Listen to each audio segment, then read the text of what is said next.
Bom, tá. Esse trabalho foi feito para ser assistido em aula, né? Então, eu vou passar... Bom, para começar, boa noite. Então, né? Eu sou o Joelson. Eu vou apresentar junto com os meus colegas o Ravi e o Leonardo. O nosso trabalho é sobre o neoclássico em Porto Alegre. Nosso curso... Pode voltar. O nosso curso é o de Arquitetura e Urbanismo, primeiro semestre de 2020. O nosso professor é o Leonardo. Agora sim. Bom, vamos começar, óbvio, pela introdução. Eu vou definir o estilo, que é o neoclássico, fazer uma definição dele. Vou mostrar alguns exemplos, né? 4 exemplos do neoclássico. Depois nós vamos falar da nossa obra escolhida, que foi o Palácio Piratini. Fazer uma análise da planta, análise da fachada e análise do interior. Bom, esse trabalho tem como objetivo apresentar o estilo neoclássico em Porto Alegre, através de uma breve análise do estilo de forma geral, apresentação de exemplos visuais e detalhamento de uma das obras do arquiteto Maurice Gras, o Palácio Piratini, que é um ótimo exemplo do neoclássico em Porto Alegre.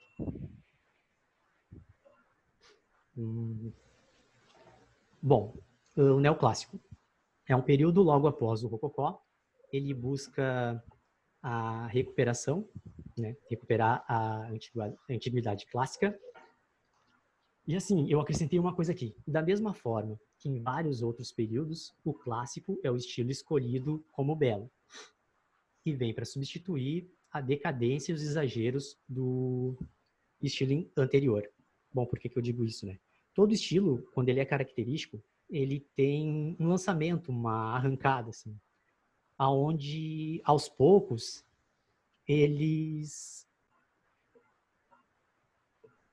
onde muita gente começa a aderir, né? Começa a trabalhar com esses estilos, né?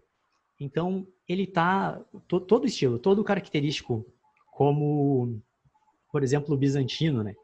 Ele tem um início, aonde as pessoas começam a aderir, aquela coisa, o bizantino, por exemplo, o bizantino ou o barroco, eles são de fundo religioso. E, assim, todo mundo começa a aderir e ele chega um momento que ele fica bem característico, né, onde chega no auge dele. Onde há até uma certa disputa, assim, de quem vai fazer o melhor daquela obra, daquele estilo. Então, para mim, é aí que é o auge dele, né? E eu vou mostrar alguns exemplos ali depois do neoclássico que mostra alguma coisa que eu acredito que seja o auge do neoclássico. Bom, ele vai assim até uma chegada do exagero, talvez por essa disputa de quem quer fazer o melhor. Depois, há quase uma generalização, onde todo mundo começa a usar esse estilo. Então, começa a abrir caminho para um novo estilo. E quase sempre esse novo estilo, ou sempre, né, ele é baseado no clássico. Começa a se achar o clássico belo e a gente volta ao clássico. Bom, como que a gente vê isso, né? Pode voltar. Como que a gente vê isso? A gente vê lá na arquitetura bizantina, né? Ela tem aquela crescente dela, chega um momento que os prédios começam a ficar muito coloridos, né? Que seria, para eles, talvez seria aquela excelência, né? Mas algumas pessoas começam a não se agradar. Logo depois dela vem a românica, já com essa arquitetura mais grego-romana, né? Uma coisa um pouco mais limpa, o clássico. Depois vem o gótico, né?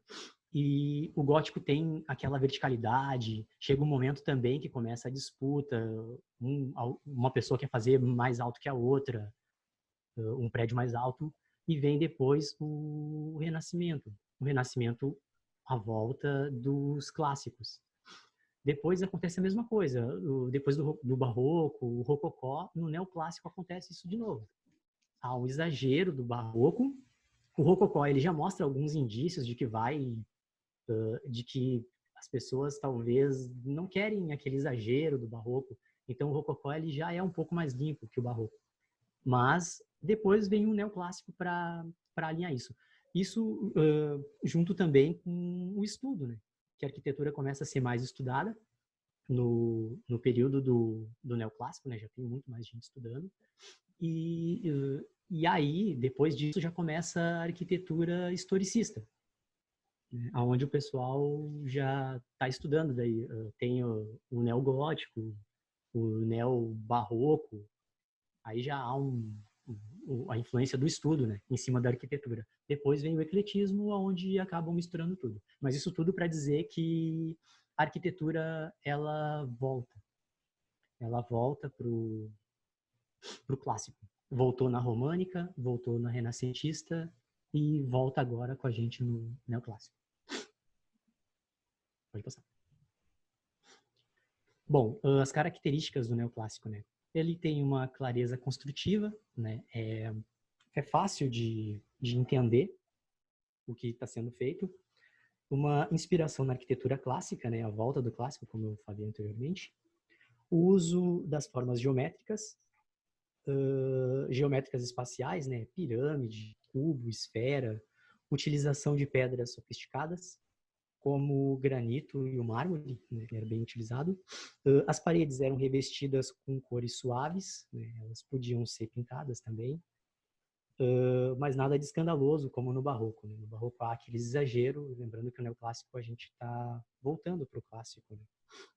Uma valorização da decoração dos interiores, os frontões triangulares, que não é regra, algumas tinham, algumas não. Aqui no Brasil a gente vai ver que a maioria não tem, mas eu trouxe ali exemplos com os frontões, que eu acho que é bem característico do clássico. E colunas, né? As dórias, jônias e coríntias. Presença de abóbadas e cúpulas, também não é regra, também, que a gente vai ver que tem muitos exemplos sem. E a uniformidade. Seria isso. Próximo. Bom, como exemplo, eu trouxe ali a primeira é o Panteão, né? Ele foi planejado como santuário para Santa Genoveva. Desde a Revolução Francesa, ele é usado para homenagear os heróis da França. Ele foi construído de 1764 a 1790. Ele tem 110 metros de comprimento e 87 de largura. A fachada com um pórtico de colunas coríntias e um frontão triangular, tá? Que é bem característica dessas obras. E a planta tem formato em cruz grega e uma cúpula de 83 metros de altura. A Catedral de Vilnius, na Lituânia, é a segunda. É Lituânia, tá? ela, o que caracteriza ela neoclássica foi uma reforma de 1779 a 1783, e o interior dela em 1801 foi reformado. E isso foi o que deu o estilo neoclássico para ela. Ela pode-se dizer até que ela pode ser eclética, né? Talvez alguma pessoa pode julgar ela eclética, pois ela tem algumas estátuas barrocas, né? E tem um pouco de influência do paladinismo também. Mas, assim, eu achei interessante trazer ela porque é uma que a gente olha e, cara, neoclássico. Então eu trouxe ela. A Gliptoteca de Munique, que é um museu, né? O Museu de Munique. Ele foi construído de 1816 a 1830.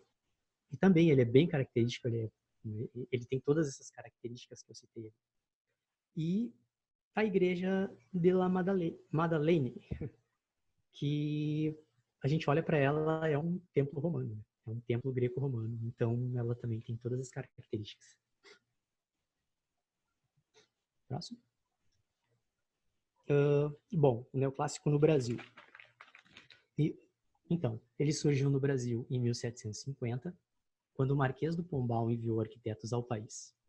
O movimento se expandiu em 1808 com a transferência da corte portuguesa, né? Quando a corte veio para cá, o movimento se expandiu. E chegou ao auge em 1816. Também teve a fundação da Escola Real de Ciências e Artes e Ofícios, que influenciou na expansão e durou até muito mais do que na Europa, né? Esse neoclassicismo no Brasil, né? Tanto que o nosso exemplo de construção, né, aqui em Porto Alegre é o Palácio Piratini. Começou a ser construído em 1896 e é finalizado em 1921. Então mostra que o neoclássico, até pouco tempo, né, era ainda feito muita coisa aqui no Brasil. A princípio é isso. Bom, então agora eu vou falar sobre a história do Palácio Piratini, né, que é a obra escolhida, e sobre o arquiteto que o projetou. No final do século XIX, surgiu a ideia de substituir o antigo Palácio de Barro, em Porto Alegre, e construir uma nova sede para o Poder Executivo do Rio Grande do Sul. Até então, o Palácio de Barro, que é como vocês podem ver aí na foto, era a sede do Poder Executivo, né, do governo do Estado.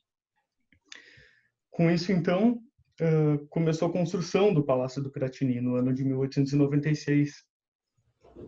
E a partir de um dos projetos que havia ganhou o concurso, né? Houve um concurso para escolher o projeto do palácio. Mas as obras foram interrompidas pelo governador Carlos Barbosa. Ele queria algo mais sofisticado, ele não tinha gostado do projeto que estava sendo executado. Então as autoridades do estado foram para Paris em 1908 para procurar um novo projeto e não foram felizes, não acharam nada que agradasse. Mas um ano depois, em 1909, foi apresentado ao governador um novo projeto, que era um projeto do arquiteto francês Maurice Grasse, e foi aprovado de cara. Ele gostou muito do projeto e a construção começou, né, imediatamente. Mas a conclusão aconteceu só em meados da década de 60 e 70.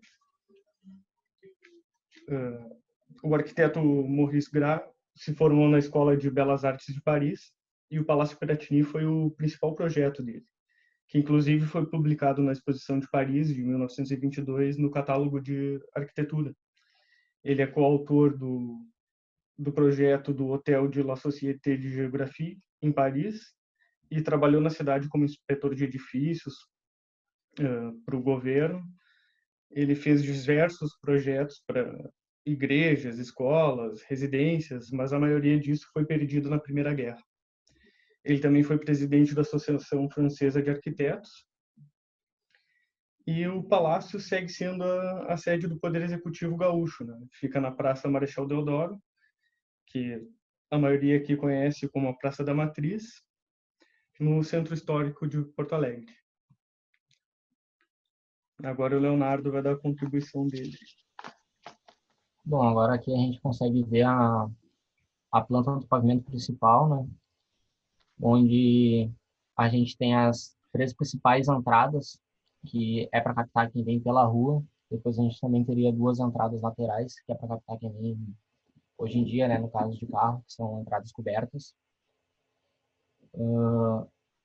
No interior, se inicia pela sequência espacial, que tem aqui, bem no centro, e o salão de entrada inferior. Tá? É um espaço de distribuição para fazer esse recolhimento das pessoas que estão chegando no palácio.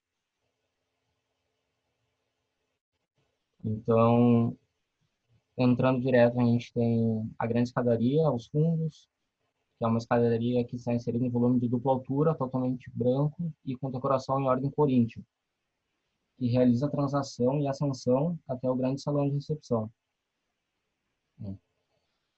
E então tem no percurso esse amplo espaço de expansão transversal modulado por colunas e pilastras coríntias assentadas sobre uma base revestida por mármore. E ao contrário do projeto, ele tem um desenho um pouco diferente, ele é bem simétrico, né? Então a gente vê que ele tem uma simetria, e a divisão é bem igual aos lados. E claro, agora passando o tempo, os salões foram começando a ser alterados. Então, ele era o salão de festas, altera, né? Então, onde era a Copa, por exemplo, acabou se tornando a sala principal do governador, né? Foram feitos, tem mais 2 salões também. Então, ela é bem simétrica e foi bastante mudada também com o tempo agora. Pode passar para mim, por favor. Na fachada principal, a extensão da fachada principal permite uma orquestração hábil de ordem colossal, jônica, né? Então a gente tem 8 colunas jônicas, né? As 4 principais é onde divide as entradas, então são 3 entradas na frente. Entre a porta central ainda temos 2 esculturas que representam a agricultura e a indústria do estado do Rio Grande do Sul. E na parte de trás ainda a gente vai ter mais uma que vai representar as 4 estações. Então dá para perceber que as colunas, as 4 principais são bem próximas umas das outras, e depois a gente tem 2 bem distantes, ou mais distantes, né? E ainda finaliza essa fachada principal com mais 2 ordens jônicas, mas é somente a ordem sem a coluna nas laterais. E algo também que eu achei bem interessante que foi posto foi mais por pressa e por falta de verba também na época, que as portas e as janelas foram feitas em ferro e vidro, saindo um pouco do neoclássico, né? Então, as portas e as janelas saíram um pouco do neoclássico, no caso. Pode ficar para mim de novo, por favor? Daí a gente tem a planta do conjunto, né, que é onde aparece a parte de trás do palácio, é onde a gente tem a praça central, né? Observando bem no meio da praça ali, encostado na parede, é onde fica a outra escultura e marca as 4 estações. Aqui é mais a parte, vamos dizer assim, social do governador hoje em dia, né? Onde ele tem a parte mais dele, no caso, né? Não de tantas reuniões e eventos, como é na parte da frente. E o próximo, agora que a gente vai olhar um pouco do interior, né? No próximo slide. Que aí a gente tem o Salão Negrinho do Pastoreio, onde dá para ver no interior as colunas de ordem coríntia, né? As... Também temos as obras, né, do Aldo Locatelli, que ficam adornadas nas paredes, que demonstra bastante do que teve no Rio Grande do Sul. Eles focaram bastante nisso, de demonstrar no palácio as guerras, os eventos todos que tinham na época, né? Então eles adornaram nas paredes. Como também na próxima imagem aparece bem uma figura que ele fez. Então era algo assim bem vamos dizer, do neoclássico mesmo, né? Ele fazia as obras já mostrando um pouco mais de realismo, né? Já mostrava mais, não era algo tão, vamos dizer assim, não demonstrava um fingimento na obra, né? Já mostrava mais um realismo. E por fim eu achei bem interessante também de mostrar, pode passar o slide para mim, por favor? De mostrar, né, por fim, assim, foi a cadeira, que ela é esculpida por detento e ela foi feita no estilo barroco. Essas cadeiras é bastante utilizada pelos governadores e governadoras. Então é algo que eu achei bem interessante, assim, porque é algo do estilo barroco que foi esculpido na época por detentos, né? E ainda quando a gente entra, se destaca a escadaria central, que é algo visto por quem passa na rua, então tu não precisa entrar para ver direto. Quem está na rua, ele já fez isso para quem está passando poder observar por dentro, né? Os gradis da escada são adornados por folhas de carvalho e brasões do estado, né? E também que é interessante que nessa escada, na, na extremidade, né, do piso inferior, estão 2 esferas douradas, que representam o globo terrestre. E então ali a gente, claro, subindo, tem as escadas formadas, né, ela tem formato de E, né? Então tem a escada central e depois tem 2 laterais. Então é bem interessante isso também. Claro, tem muitas outras obras que aparecem, mas eu achei, o grupo, a gente acha interessante destacar essas, que focam muito no neoclássico. Por enquanto, eu acredito que seja isso que a gente tem para mostrar, né? Agradecemos todos, ao professor também. Não sei se mais algum colega quer concluir, falar mais alguma coisa. Eu acho que é isso aí. Um abraço a todos e acho que fechou, né, Gelson? Fechou. Sim, Então tá. sim, Valeu, sim, eu acho que é isso pessoal. aí. Beleza. Eita.